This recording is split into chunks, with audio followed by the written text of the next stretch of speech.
તો સૌ પ્રથમ આપણે પાણીપુરીનું પાણી તૈયાર કરી લઈશું। પુદીનો, લીલા મરચાં, લીંબુ, આદુ,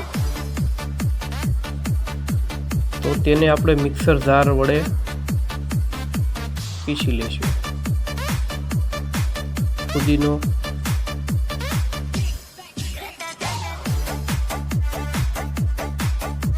લીલા મરચાં,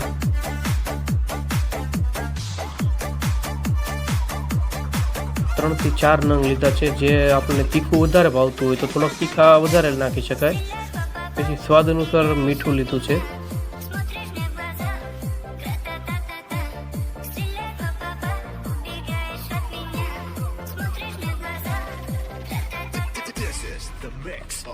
આદુ નાખશું આપણે આ રીતે। મિત્રો આપણી ચેનલમાં નવા હોય તો સબસ્ક્રાઈબ કરી લેજો। આવા અવનવા વિડીયો આપણે એસકે ફૂડ બ્લોગમાં મૂકતા રહીશું। છંછળ પાવડર આપણે ખાંડીને તૈયાર કરેલો હતો તે આપણે એડ કરશું આમાં। એનાથી ટેસ્ટ સારો આવે છે। જે પાણીપુરી આપણે લારીએ જેવો ટેસ્ટ લાવવો છે તો તેમાં સંચળ પાવડરનો આપણે ઉપયોગ કરવો પડે છે અને ખટાશ માટે આપણે લીંબુનો પણ ઉપયોગ વધારે કરવો પડે છે। તો આપણે 2 લીંબુ લીધા છે। પછી આપણે જેવું પાણી બનાવવું હોય તે પ્રમાણે ખટાશ વધારે જોતી હોય તો આપણે એમાં લીંબુ પછી પણ ઉપરથી નાખી શકીએ।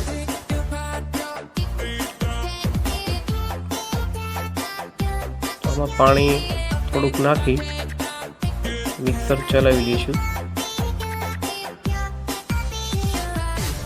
તો આ રીતે આપણે પાણીપુરીનું પાણી તૈયાર કરી શકીએ છીએ। જે લારીએ મળે છે તે જ રીતે આપણે ઘરે બેઠા બનાવી શકીએ છીએ। તો આ રીતે મિક્સર આપણે પાણી કરી લીધું છે। તો બરફ એમાં પહેલાં એડ કરીશું। એક તપેલી લીધી છે નાની, તેમાં મિક્સર ક્રેશ કરેલું આપણે તૈયાર થયેલું છે એ આપણે ગ્રેવી આમાં નાખી દઈશું।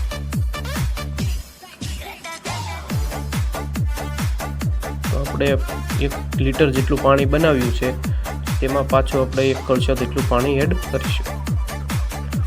તો આ રીતે પાણીપુરીનું પાણી તૈયાર થઈ જાય છે। તો પાણીપુરીનો મસાલો આપણે ટેસ્ટ લેવા માટે થોડુંક 1 પડીકું આપણે એડ કર્યું છે આમાં। જલજીરા હોય તો જલજીરા પણ ચાલે આમાં। ચાટ મસાલો પણ નાખી શકાય। આમચૂર પાવડર હોય તો પણ ચાલે। તો આ રીતે આપણું પાણીપુરીનું પાણી તૈયાર છે। હવે આપણે બટેટા બફાઈ ગયા છે તો બટેટા ફોલી લઈશું।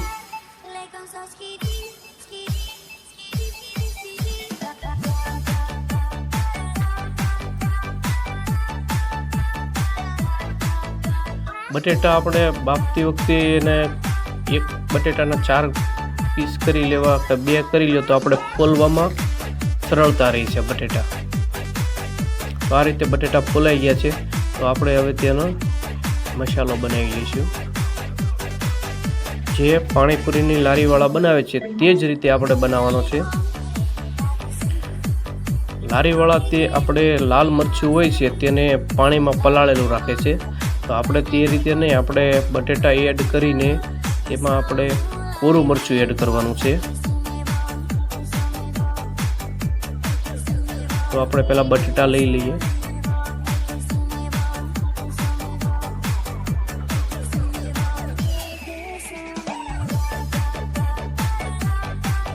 તેમાં આ રીતે આપણે જેવું તીખું ખાતા હોય છે તેવી રીતે આપણે આમાં લાલ મરચું પાવડર નાખશું। વધારે તીખું ખાતા હોય તો આપણે વધારે પણ નાખી શકીએ। મીડિયમ આપણે બનાવવાનું છે। આપણે 2.5 ચમચી જેટલું મરચું લીધું છે તો આપણે તેને આ રીતે મસાલો તૈયાર કરી લઈશું।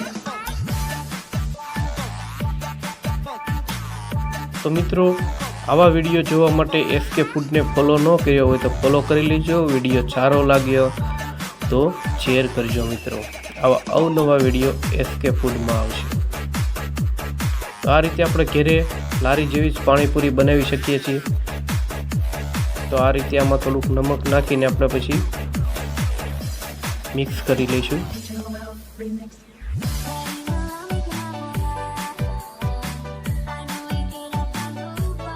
તો હવે આપણે મિત્રો પૂરી તળી લઈશું.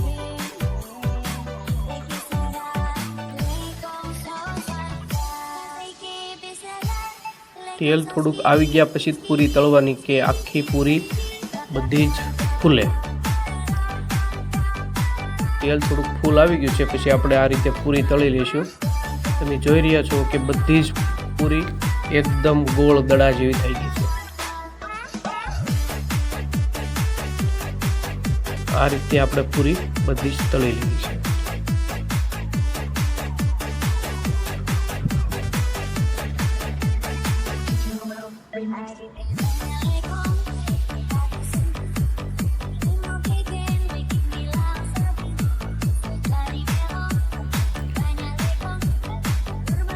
મિત્રો આપણી પૂરી રેડી થઈ ગઈ છે.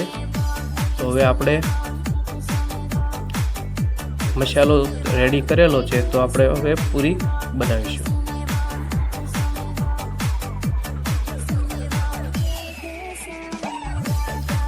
તો આ રીતે આપણો ફરીવાર મસાલો હાથ વડે મેશ કરી લઈશું.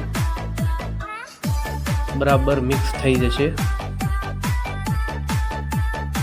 જે થોડુંક બટેટાની કણી રહી હોય તે બરાબર મિક્સ થઈ ગઈ છે.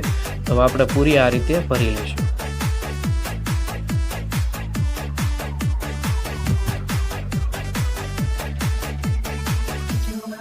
તો આ રીતે લારી જેવો ટેસ્ટ આપણે ઘરે પણ બનાવી શકીએ છીએ મિત્રો. તો આ રીતે આપણે પાણીપુરી બનાવીને ઘરે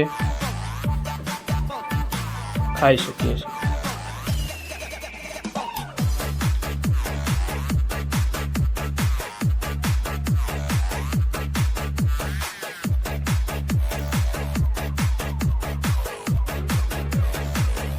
નવ 10 મિનિટમાં આપણે પાણીપુરી તૈયાર કરેલી છે.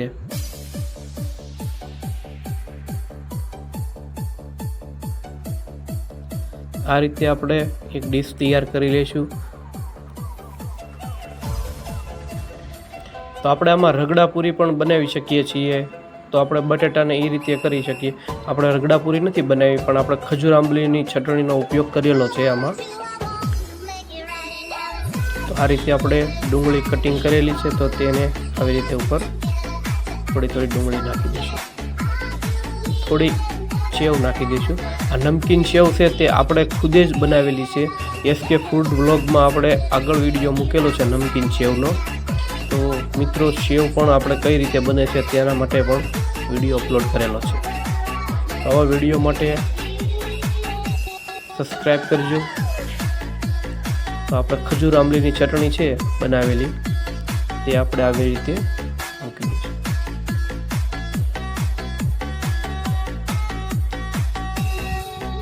આ રીતે આપણે ખજૂર આંબલીની ચટણી નાખી છે, તે રીતે આપણે આમાં દહીં પણ નાખી શકીએ. દહીં પૂરી પણ બની જાય છે. તો આ તૈયાર છે પાણીપુરી.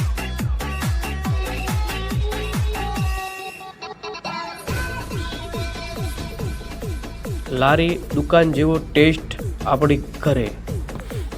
તો મિત્રો આ રીતે આપણે ઘરે પાણીપુરી બનાવીને તબિયત પણ ન બગડે અને સારી રીતે બને અને સરસ મજાની પાણીપુરી તૈયાર થઈ જાય છે. જો ધ્રુવભાઈ પણ આ રીતે પાણીપુરી બનાવે છે.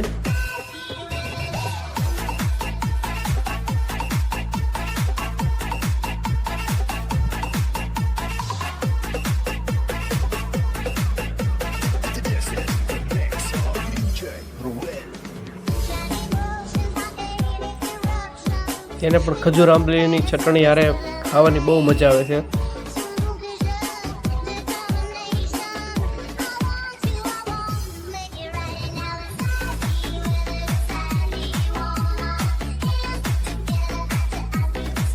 આ રીતે